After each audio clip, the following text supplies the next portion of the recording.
네, 수소차 혹시 거리에서 보시거나 타본 적 있으신가요? 저는 없는데요.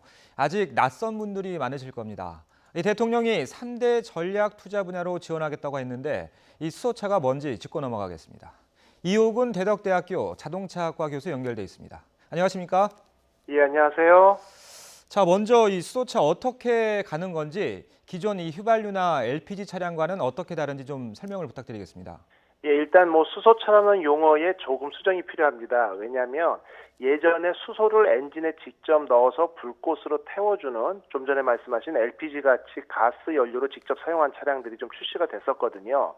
따라서 최근에 전문가들은 이제 수소 전기차라고 부르고 있습니다. 왜냐하면 예. 연료 탱크에 수소를 저장을 해서 연료 전지에 공급을 하고 달리면서 외부로부터 유입된 공기와 연료 전지에서 만나서 그 화학적인 반응을 통해 가지고 전기와 물이 생성되거든요. 예. 그래서 그 전기를 모터에 공급해서 달리게 하고 부산물로는 순수한 물만 배출하고 있고요. 결국 모터로 구동해서 차량이 달리고 에너지는 수소가 소스지만 근본적으로는 전기를 사용하기 때문에 예. 구동 원리나 기타 나머지는 전기차와 동일하다. 이렇게 보시면 됩니다. 예. 그러면은 전기차하고 좀 비교를 한다면 전기차는 바로 전기를 충전하는 거고 수소 차량은 수소를 충전을 해서 그 수소를 활용해서 전기를 만든다 이렇게 이해하면 될까요? 예, 맞습니다. 예. 자, 근데 지금 국내에는 딱 한 차종만 나와 있다고 하는데 가격이 얼마나 되나요? 예, 현대자동차에서 넥소를 출시했는데 이제 실제 차량 가격은 7천만 원대 초반에서 이제 중반까지 상당히 좀 고가죠. 굉장히 그런데 이제 비싸군요. 그렇죠. 예. 그런데 이제 친환경차로 분류되어 있기 때문에 정부 보조금이 2,250만 원에 지자체 보조금이 1,000만 원. 그래서 어, 실제 구매 가격은 약 3,600에서 4천만 원이 안 되기 때문에 예. 결국 준중형 SUV라고 보시면은 풀옵션 기준으로는 가격에 대해서 비싸다거나 부담 가는 느낌은 아니고요. 예. 일본 소비자들의 반응도 비슷하고 경쟁 차종이라고 말씀드릴 수 있나 일본의 어떤 미라이 같은 경우는 승용차 모델인데 약 4천만 원대 초반 이렇게 형성되어 있는 게 세계적인 추세다 이렇게 아시면 됩니다. 예. 그러면은 이 휘발유 차량 동종 모델과 비교했을 때 조금 비싼 수준이다 이렇게 이해하면 될까요?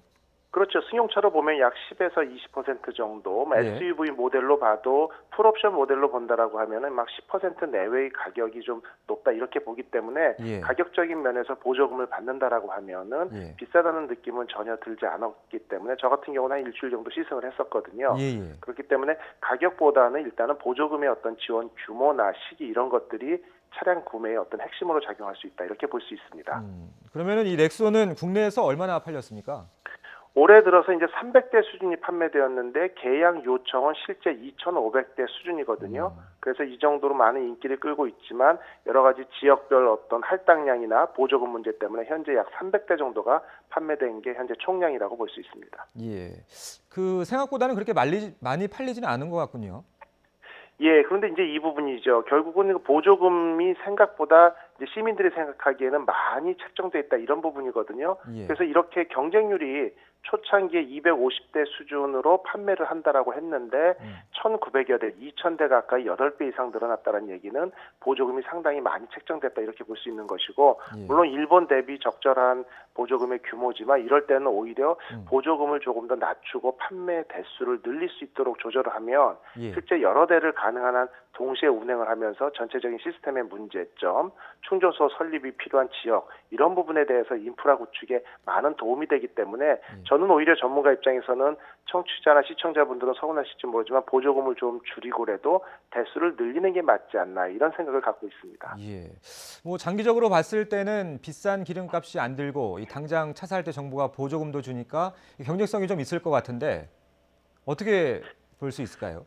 예, 보통 현재 이제 지역별로 수소 가격이 100% 확정적이지 않기 때문에 다소 논란의 여지는 있는데 보통 한 8kg 정도로 완충하는데 한 3만 원대 정도가 들거든요. 예. 1kg당 몇천 원인데 이거 가지고 600km를 주행한다는 얘기거든요. 네네. 결국 최근에 600km 정도를 주행하기 위해서 가솔린이나 등 경유나 차량 같은 경우 완전히 채울 때 한 10만 원 내외가 든다라는 것을 그렇죠. 보면은 약 3분의 1 정도의 가격이거든요. 음. 결국은 이 정도라고 하면은 몇 년 운행만으로도 충분히 경제성 확보된다고 볼 수 있고요. 다만 수소 전기차를 한번 타보시면 일단 친환경적인 측면을 떠나가지고 각종 디자인이나 이런 부분이 최첨단으로 구성됐기 때문에 예. 그 가격적인 부분 유류비나 이런 부분만 가지고 따지기에는 그 이상의 뭔가가 분명히 있거든요. 그다음에 늘 말씀드리지만 환경은 인권에 우선한다라고 선중돼서 얘기하기 때문에 친환경적인 자동차 운행이 필요했다. 결국은 비용 이상의 무엇인가가 지불되고 있다 이렇게 보실 수 있습니다. 예, 이 관건은 뭐 충전소가 얼마나 가까이 있느냐인 것 같은데 전국에 얼마나 있습니까? 전국에 충전소가 한 9개 정도 있고요. 이제 올 9월 기준이고요. 10월 달에, 이번 달에 한 개가 더 이제 창원 지역에 세팅이 되기 때문에, 울산 지역에 세팅이 되기 때문에 최대 10개까지 늘어날 수 있다라고 보는데, 뭐 전국적으로 보통 한 10km 미만을 주행을 하고 15분 미만의 충전소에 도달해야 된다. 이런 어떤 소비자들의 니즈가 있는 것을 보면 아직은 정말 태부적이고, 지금 이 10개 정도도 연구소나 회사가 개인별로 가지고 있는 어떤 충전소를 외부 충전이 가능하도록 오픈했기 때문에 현재 10개 정도를 확보하고 있습니다. 예. 아니 서울에 9개도 아니고 전국에 9개면 너무 부족한 거 아닌가요? 예, 앞으로 좀 맞습니다. 계획이 정말 있습니까? 예, 태부적이죠. 뭐 일본 같은 경우는 한 4, 5년 전에 2020년 동경 올림픽을 기준으로 동경 시내에만 500기의 충전소를 건설하겠다라고 했었는데 예. 뭐 작년 말 기준으로 봤을 때 90여 기 정도가 건설이 됐었거든요. 이미 우리나라로 본다면은 양산은 우리가 먼저 했는데 충전소 건립은 10배 정도 일본이 앞서간다 이렇게 볼 수 있습니다. 예. 자, 뭐 세계 시장으로 눈을 좀 돌려보면 현재 우리와 일본이 시장 선점을 놓고 경쟁을 하고 있다고 하는데 일본이 좀 치고 나가는 모습이라고요. 예, 수소차 양산에는 일본과 한국 두 개 나라가 주도적으로 이제 모든 기술을, 핵심 기술을 갖고 있는데, 다행히 양산 기술은 한국이 좀 앞서 있습니다. 2013년에 먼저 양산화를 했거든요. 그런데 일본 같은 경우는 수소 전기차에서는 기술이 좀 뒤졌는데, 본인들은 수소 사회를 보여주겠다라고 하면서 운영 시스템이나 인프라 구축에 대해서 정부와 뭐 기업체가 적극적으로 나서고 있기 때문에 실제 이런 부분에 있어서 오히려 우리나라가 다소 뒤처진 상황이거든요.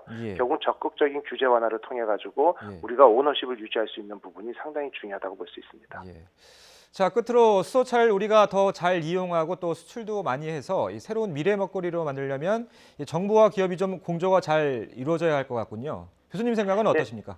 예, 맞습니다. 규제 완화도 중요하고요. LPG 충전소, 주유소를 병행 관리할 수 있도록 필수적인 안전 요소를 제외하고는 좀 더 느슨하게 만들어줄 필요가 있고 일본이 현재 그렇게 하고 있거든요. 뭐 간단한 예로 우리나라 같은 경우는 수소 충전소를 설립을 하려면 고압가스 위험물 관리자가 24시간 상주해야 되는데 그 비용만 해도 인건비가 상당히 큰 포션을 차지하는데 일본은 이제 카드 결제로 운전자가 셀프 충전도 가능하거든요. 또 한 가지는 좀 전에 말씀드린 것처럼 보급도 매년 250대, 300대 수준으로 매년 조금씩 보급한다기보다는 인프라 운영의 노하우를 취득하기 위해서는 3년치를 한꺼번에 올해 1000대, 그다음 3년 후까지는 보급이 없다. 이런 식으로 집중적으로 좀 관리를 한다면 많은 좋은 성과를 낼 수 있다. 이렇게 보겠습니다. 예.